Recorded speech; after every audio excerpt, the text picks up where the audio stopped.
안녕하세요. 주와 말씀의 교회 말씀 묵상입니다.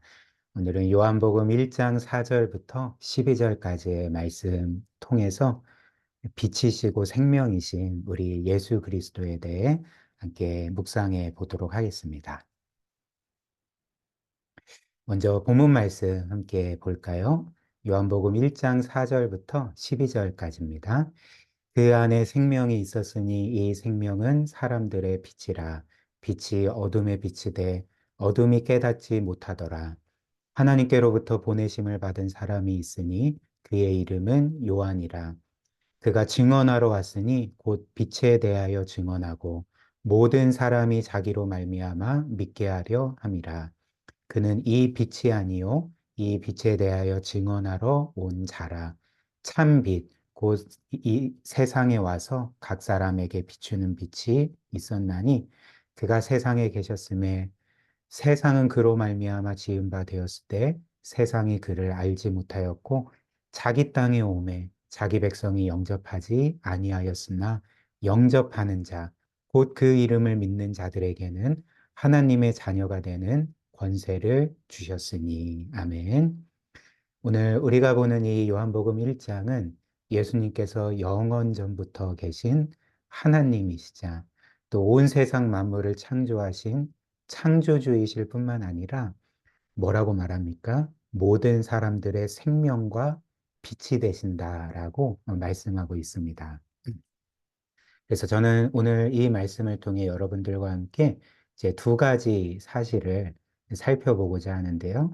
첫 번째는 예수님께서 생명이시라는 것, 그리고 두 번째로 예수님은 빛이시라는 것을 함께 살펴보겠습니다.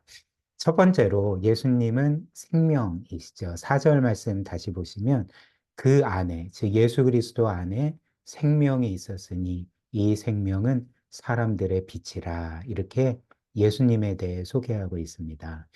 예수님은 하나님이시자 모든 것을 만든 창조주이시죠. 이는 바꿔 말하면 무엇을 의미할까요? 그러니까 모든 것에 생명을 주신 장본인임을 의미하는 것 아니겠습니까? 즉 예수께서는 이 세상 가운데 살아있는 모든 것에 생명을 주신 분이고 그리고 그 생명을 계속적으로 유지시키게 하시는 분입니다. 즉 예수님은 온 만물 가운데 생명의 근원이 되시는 분이라는 거죠. 그리고 그래서 3절 말씀처럼 3절이 이렇게 말하지 않습니까? 지은 것이 하나도 그가, 즉 예수 그리스도 없이는 된 것이 없느니라. 이 말씀처럼 생명이 있는 것들 중에 예수님 없이 생명이 있는 것은 단 하나도 없다라고 말할 수가 있는 거죠. 모든 생명은 이 하나님이신 예수 그리스도로부터 왔고, 그래서 살아있는 모든 것들은 예수 그리스도로 말미암아 살아있는 것이고, 그분을 자신들의 생명의 근원으로 삼고 지금도 여전히 살아있는 것이다. 이것을 우리가 깨닫게 됩니다. 그러나 또 반면에 성경이 우리에게 말하는 바는 무엇일까요? 예수님은 모든 것, 특별히 모든 사람에게 생명을 주신 분이시지만 사람은 그 생명의 주이신 하나님께 죄를 짓고 반역했다는 거죠. 그래서 그 결과 영원히 죽게 되었다는 것입니다. 로마서 6장 23절에 이런 말씀이 있지 않습니까? 죄의 삭은 사망이다. 사람이 죄를 지어서 받게 된 결과는 죽음이라는 거죠. 그런데 이 죽음이라는 것이 우리 사람의 죄에 대한 형벌이기도 하지만 동시에 그 죽음이라는 것은 우리 모두가 죄를 짓고 스스로 생명의 하나님이신 그 하나님을 거부하고 무시하고 떠난 결과가 아니겠습니까? 생명의 근원을 떠났는데 어떻게 계속적으로 생명을 가지고 살아갈 수가 있겠습니까? 그러니까 그 결과는 죽음뿐이라는 거죠. 영원한 죽음입니다. 그러나 그럼에도 불구하고 성경은 분명히 죄의 삭은 사망이다. 죄인이 생명의 근원이신 하나님을 떠날 때 죽게 되고 영원히 죽을 수밖에 없게 된다라고 말하지만 그러나 동시에 우리가 이 세상과 우리 자신을, 그리고 이 세상의 모든 사람들을 볼 때 여전히 살아 있는 거죠. 하나님은 그분을 무시하고 그분께 반역한 이 세상을 여전히 보존하고 계시고, 그리고 사람들은 각기 생명을 가지고 살아가게 하시고, 그리고 우리 모두가 모든 것들을 누릴 수 있도록 이런 은혜를 베푸시는 것은 뭘 의미하겠습니까? 이 세상은 하나님께 반역했지만, 이 세상은 생명의 근원이신 하나님을 무시하고 떠났지만, 여전히 하나님은 이 세상과 사람들을 향해서 그분의 은혜와 자비와 긍휼을 베풀고 계시다는 것을 우리에게 알려주는 것입니다. 그렇기 때문에 주님이 이런 말씀을 하셨죠. 우리 하나님 아버지는 선인이나 악인에게도 햇빛을 비춰주시고 비를 내려주신다. 무슨 말일까요? 이 세상 그 참 많은 죄인들이 하나님을 떠나 있고 하나님을 무시하고 여전히 하나님을 거스르며 살아가지만, 하나님은 그들에게 놀라운 은혜와 자비와 긍휼하심을 베풀어 주셔서 여전히 그들의 생명을 유지시켜 주시고 살게 해 주시고 이 땅의 온갖 좋은 것들을 여전히 누리게 해 주신다는 것을 이 성경이 주님께서 친히 우리에게 알려주신 것입니다. 그리고 예수님은 이렇게 모든 것에 생명을 주시는 분일 뿐만 아니라 지금도 그렇죠. 지금도 살아있는 모든 것들은 창조주이신 그 예수 그리스도로 말미암아 살아있는 것입니다. 근데 이런 생명의 근원이실 뿐만 아니라 뭐라고 말합니까? 성경은 예수님은 영원한 생명이시다라고 말씀을 하는 거죠. 즉, 그분을 믿는 자마다 멸망하지 않고 누구든지 영생을 얻게 된다라고 말하고 있습니다. 요한복음 3장 16절, 우리가 너무나도 잘 아는 복음의 핵심되는 메시지 아닙니까? 하나님이 세상을 이처럼 사랑하사 독생자를 주셨으니 이는 그를, 예수 그리스도를 믿는 자마다 멸망하지 않고 영생을 얻게 하려 하심이라, 이렇게 말씀합니다.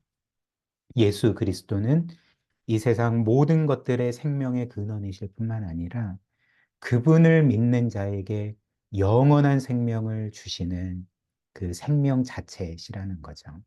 로마서 6장 23절도 이렇게 말하죠. 우리가 방금 본 말씀이죠. 죄의 싹은 사망이요.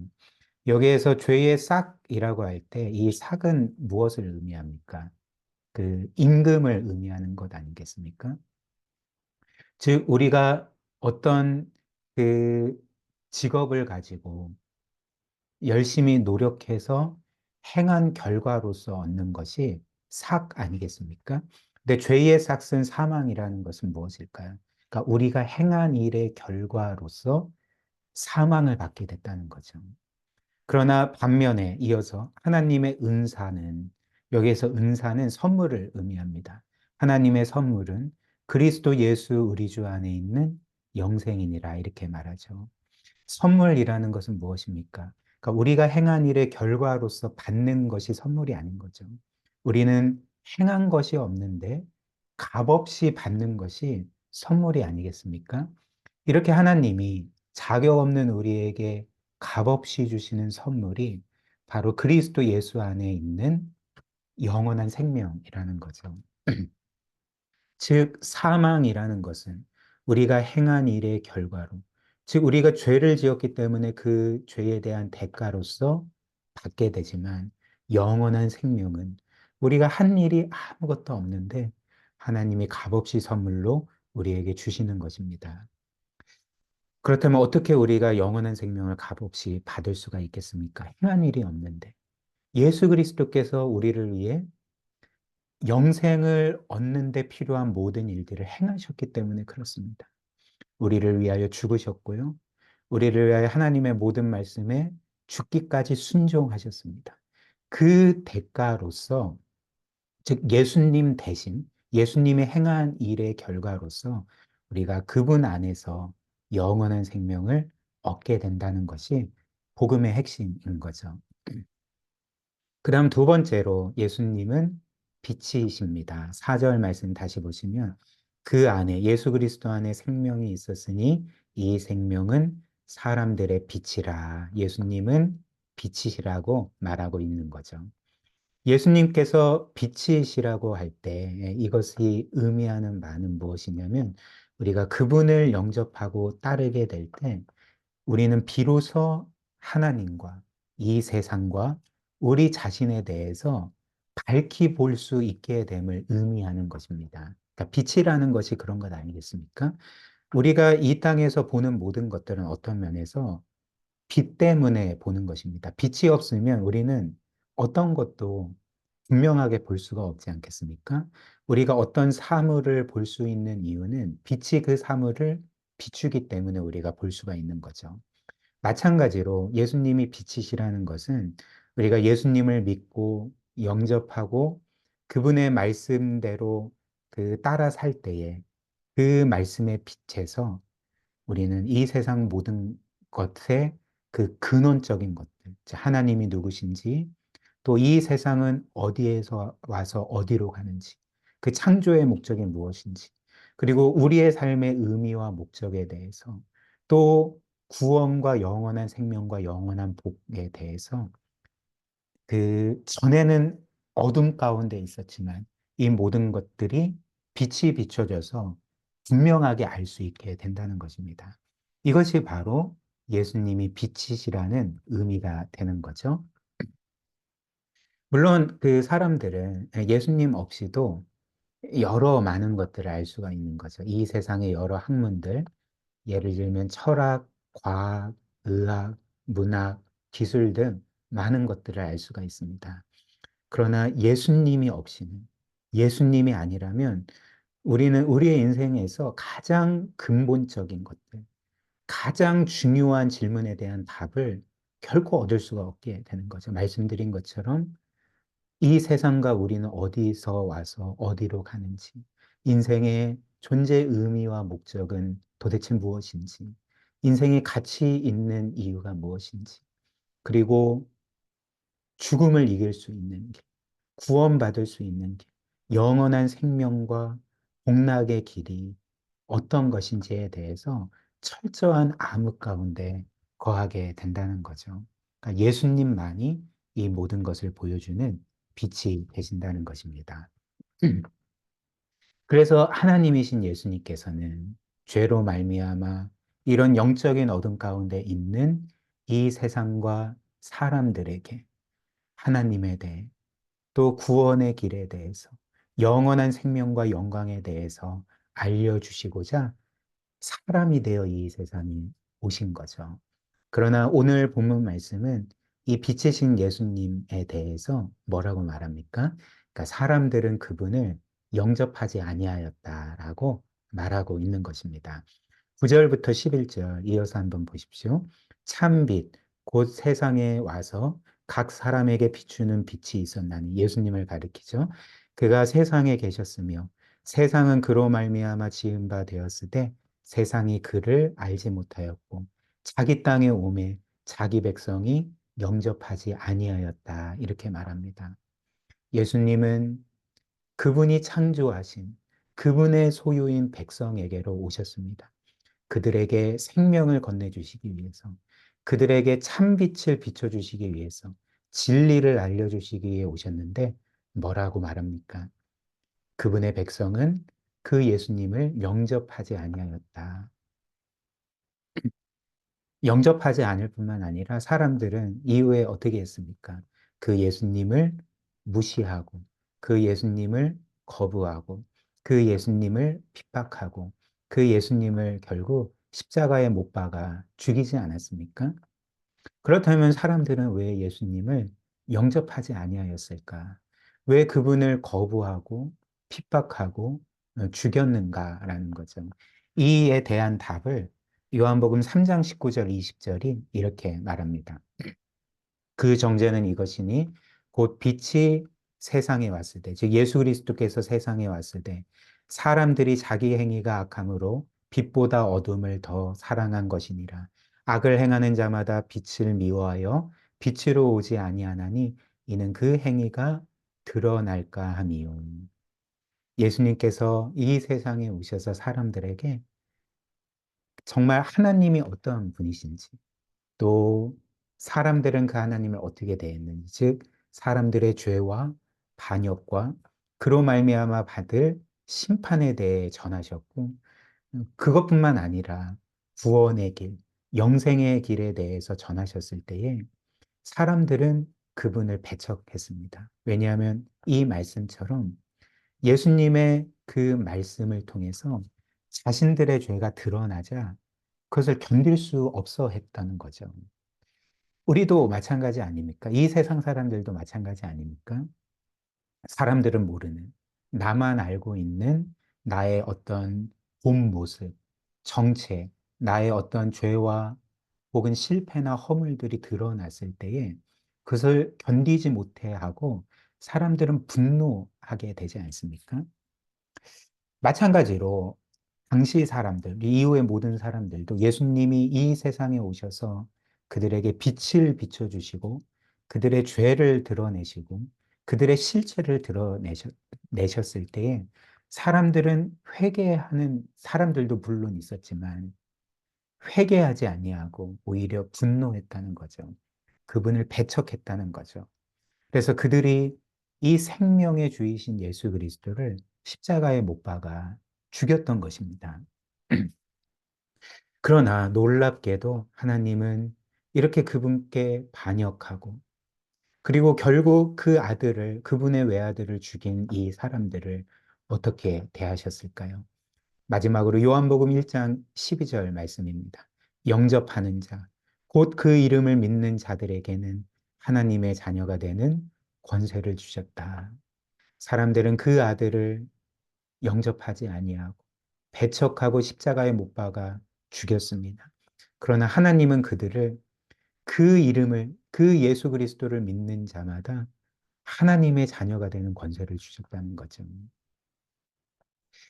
예를 들면 여러분들 이런 일이 과연 일어날 수 있겠습니까? 예를 들면 한 왕이 있다고 해봅시다. 근데 그 왕이 다스리는 어떤 한 지역의 백성들이 그 왕을 무시하고 반역했습니다.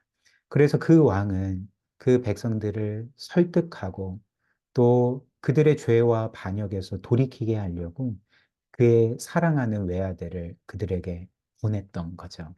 그러나 그들은 왕의 아들을 배척하고 처참하게 죽여버렸습니다.